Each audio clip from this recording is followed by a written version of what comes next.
Assalamualaikum warahmatullahi wabarakatuh. A'udzu billahi minasyaitonir rajim. Bismillahirrahmanirrahim. Alhamdulillahilladzi yahdina bi taufiqihi wa hidayatihi. Wa asyhadu an la ilaha illallah wahdahu la syarika lahu wa asyhadu anna Muhammadan 'abduhu wa rasuluhu la nabiyya ba'dah. Mahasiswa yang saya cintai, pada kesempatan kali ini saya akan menjelaskan terkait dengan proses penulisan hadis. Jadi di sini saya akan bercerita terkait dengan sejarah keberadaan hadis. Karena pada awalnya hadis ini sempat dilarang untuk ditulis. Yang melarang Nabi sendiri. Nabi mengatakan begini, la taktubu anni illa ayat al-Quran fal yamhuhu. Jadi jangan sesekali kalian menuliskan dariku kecuali ayat Al-Quran, maka hapuslah. Nah, ini menjadi dasar bahwa sejak awal memang tidak ada pembukuan hadis secara massal. Karena apa? Karena ada beberapa pertimbangan, diantaranya adalah takutnya bercampur dengan ayat-ayat Al-Quran, sehingga apa yang diutarakan atau yang diucapkan oleh Kanjeng Nabi Muhammad SAW itu dianggap sebagai bagian dari Al-Quran. Karena dalam ayat Al-Quran sendiri mengatakan wa ma yantiqu 'anil hawa in huwa illa wahyu yuha. Nah, jadi tidak ada sesuatu yang keluar dari Nabi kecuali wahyu yang diwahyukan tadi. Nah, ini yang dikhawatirkan oleh Nabi kala itu, sehingga apapun yang keluar dari Nabi tidak boleh dicatat kecuali ayat Al-Quran. Nah, jadi kalau memang untuk ayat Al-Quran memang sejak awal sudah ada penulisan-penulisan ayat, ada di naskah-naskah, misalkan ada di pelepah kurma, di kulit hewan atau apa. Namun untuk hadis memang tidak ada. Nah, disinilah sehingga pembukuan hadis itu tidak ada sejak awal. Nah, lantas istihadnya Sayyidina Umar bin Khattab, ya, sahabat sekaligus mertua Kanjeng Nabi, itu berpikir ini terkait dengan kehidupan Nabi, pasti dalam perjalanan sejarah akan lenyap kalau tidak ada dokumentasi. Ya. Jadi nanti dokumentasi ke belakang, ya, bukan maksud saya bukan ke depan, dokumentasi ke depan itu hanya berangkat dari Al-Quran saja. Kalau tidak ada dokumentasi yang lain, maka umat Islam pada periode-periode berikutnya tentu tidak bisa menggali lebih dalam terkait dengan apa yang dilakukan oleh Nabi, terkait dengan tradisi dan sunnah Nabi itu sendiri. Nah, sehingga istihad Umar bin Khattab mengusulkan kepada Sayyidina Abu Bakar As-Siddiq yang kala itu menjadi khalifah, nah, menjadi Amirul Mukminin, untuk menuliskan hadis. Akan tetapi Sayyidina Abu Bakar belum bisa mengiyakan karena ada kaitan-kaitannya dengan tadi percampuran antara Al-Quran dan yang selain Al-Quran tadi. Nah, ini yang dikhawatirkan oleh Abu Bakar.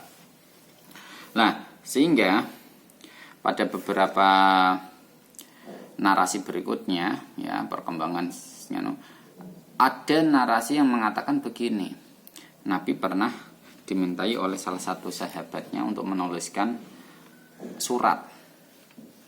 Nah, tapi Nabi kemudian memerintahkan uktubu li Abi Syahin, ya, jadi tulislah untuk Abi Syah.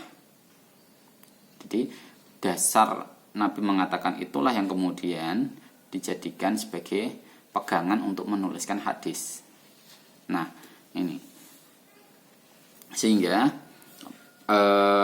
pada masa Utsman, usaha untuk menghimpun hadis dari berbagai penjuru itu sudah mulai dilakukan, tetapi belum berani menuliskan dalam satu naskah khusus.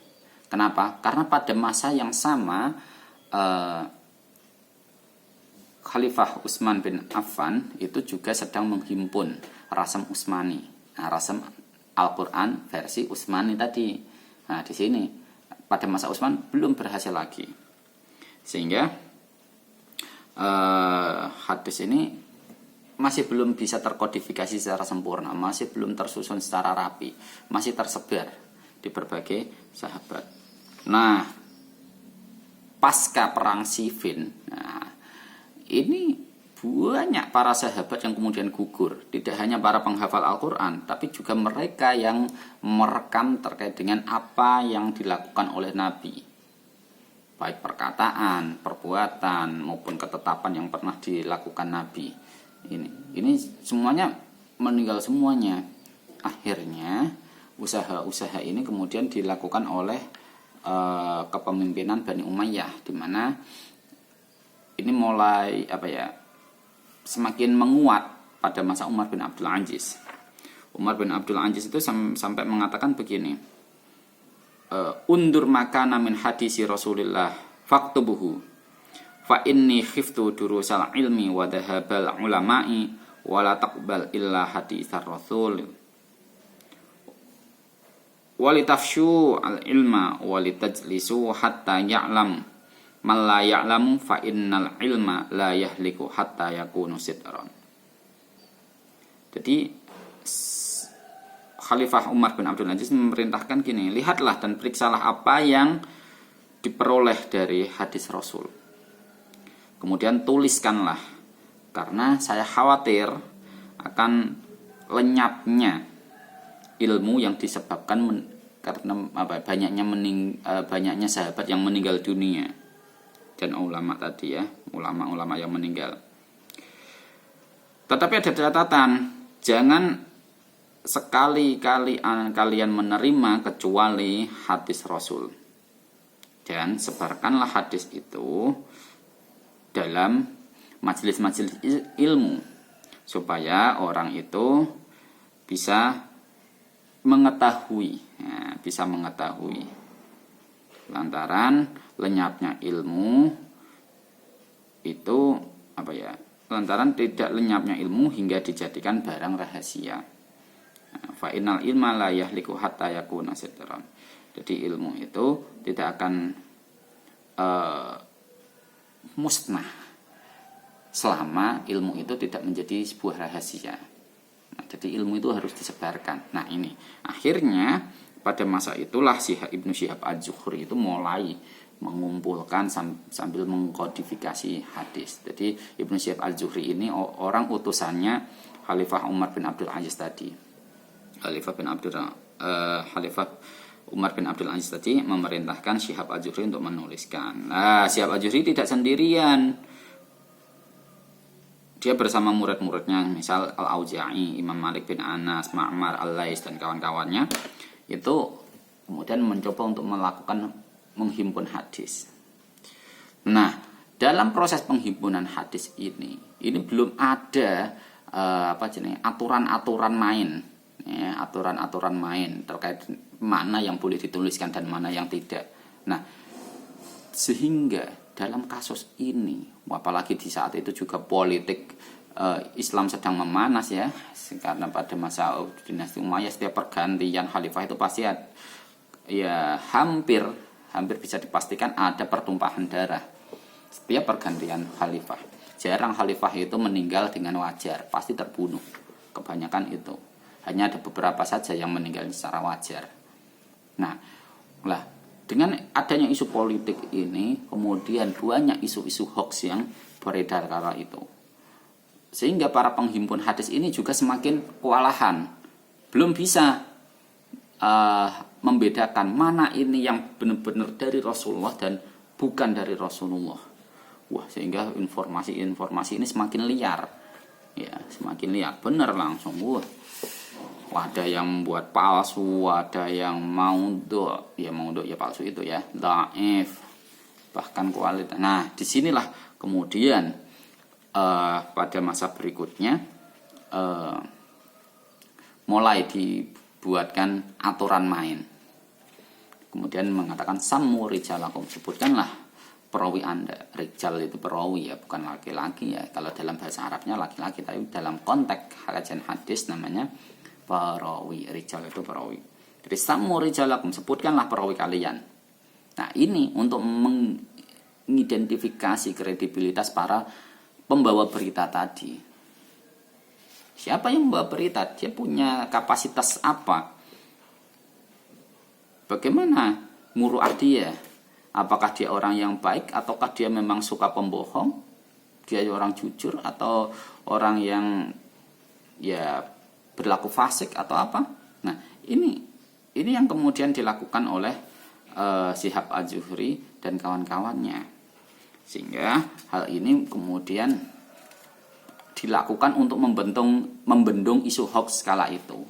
Jadi cara membendung ilmu dan membendung hoax yang terjadi pada masa itu masih simpel ya, masih simpel, yaitu hanya melacak kredibilitas para perawi tadi. Dia itu orang adil tidak, dia itu cerdas atau tidak, dia itu suka berbohong atau tidak, ada sesuatu yang mengganjal pada diri perawi atau tidak.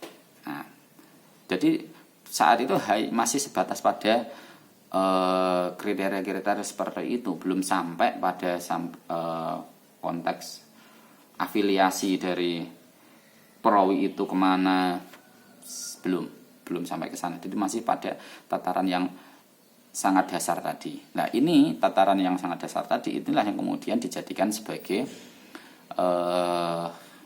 kriteria dalam menentukan kesahihan hadis. Ada 5, dhabit, thiqah, adil, ya, terus adamul ilal wasudud tadi. Nah, ini ada 5. Nah, mulai sejak itulah ilmu hadis baru berkembang. Jadi ilmu hadis itu belum ada pada masa Nabi, tapi pada masa Khalifah Umar bin Abdul Aziz.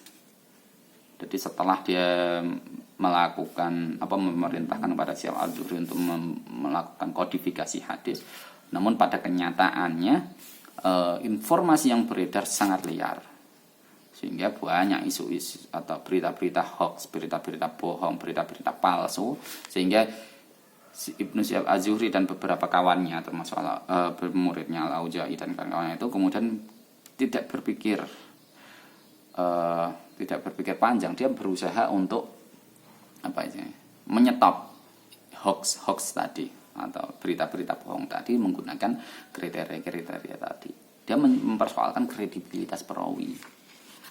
Nah, disinilah kemudian mulai berkembang ilmu hadis. Nah, jadi ada hadis, ada ilmu hadis. Kalau hadisnya ya kita memang mengkaji terkait dengan teks itu sendiri, akan tetapi kalau ilmu hadis kita akan berbicara masalah bagaimana saya harus berinteraksi dengan hadis itu, mulai dari ngecek kredibilitas teks ya sahih atau tidak sampai ke dalam pemahaman. Bahkan dalam perkembangan kontemporer saya ini sampai kepada dalam bagaimana hadis itu berinteraksi di masyarakat. Nah, ini ada apa jenisnya?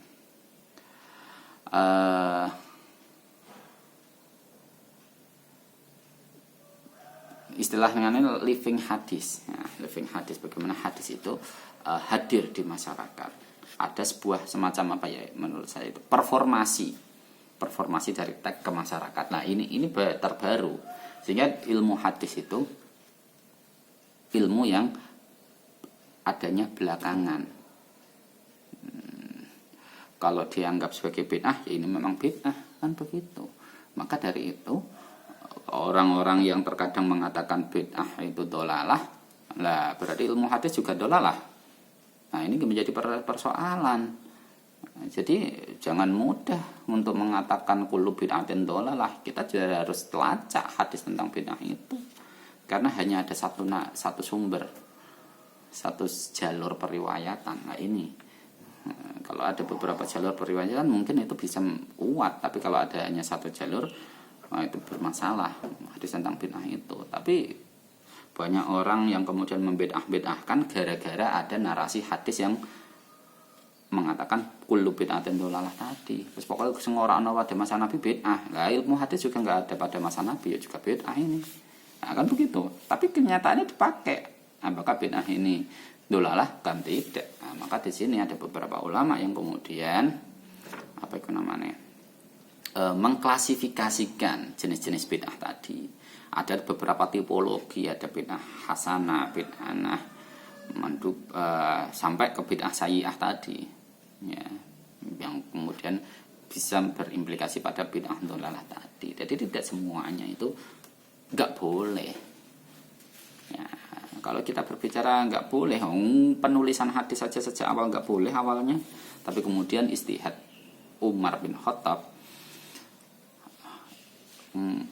karena beberapa pertimbangan dilakukan dan akhirnya baru terrealisasi pada masa Umar bin Abdul Aziz, dan kemudian dikembangkan orang-orang setelahnya sampai abad ketiga itu ada Imam Al-Bukhari yang kemudian dia hanya proses pengumpulan hadisnya itu hanya yang sahih-sahih saja, ya, yang sahih-sahih saja, yang lain tidak. Tapi berikutnya kemudian ada beberapa orang, misalnya Al-Hakim kemudian menuliskan dalam kitabnya Al-Mustadrak itu hadis-hadis yang tidak dipakai oleh, yang tidak diterima, maksudnya tidak diterima oleh Imam Al-Bukhari tapi dinyatakan sahih oleh Al-Hakim. Nah, kemudian muncul terus ada lagi hadis-hadis yang disusun berdasarkan aturan-aturan yang lain lah, misalkan ya ada yang hadis tematik ya ada. Jadi setelah munculnya kodifikasi hadis, kemudian baru berkembang pesat proses kodifikasi hadis, mulai dari yang sangat umum sampai yang sangat khusus tertentu secara tematik. Nah, misalkan kayak kitab Al-Um itu sangat umum sekali. Jadi dalam hadis-hadis yang masuk dalam kitab itu tidak hanya hadis-hadis tentang fikih, tidak, tapi seluruh hadis masuk. Bahkan polanya itu kalau kalian baru belajar tentang ilmu hadis akan lebih jelimet daripada kalian belajar kitab Al-Jami' As-Sahih lil Imam Bukhari tadi. Karena di sana tidak jelas batasannya di mana, itu ini kurang jelas. Nah, sehingga di sinilah jadi perkembangan ilmu hadis semacam itu di era awal. Ya, bisa dipahami ya. Ya, semoga dengan video yang pendek ini kita bisa memahami bagaimana sejarah kodifikasi hadis walaupun singkat, namun semoga bisa memberikan manfaat. Tapi kalau kalian mau lebih mendalam lagi, silahkan baca buku terkait dengan Tadwinul Hadis, ya, banyak karyanya itu. Baik yang berbahasa Arab monggo, yang berbahasa Indonesia juga ada. Nah, itu. Nah, sekian yang dapat saya sampaikan. Tugas seperti biasa, kalian membuat resumen terkait dengan materi yang saya sampaikan ini, kemudian kalian upload di Google Classroom. Sekian, akhirul kalam. Wassalamualaikum warahmatullahi wabarakatuh.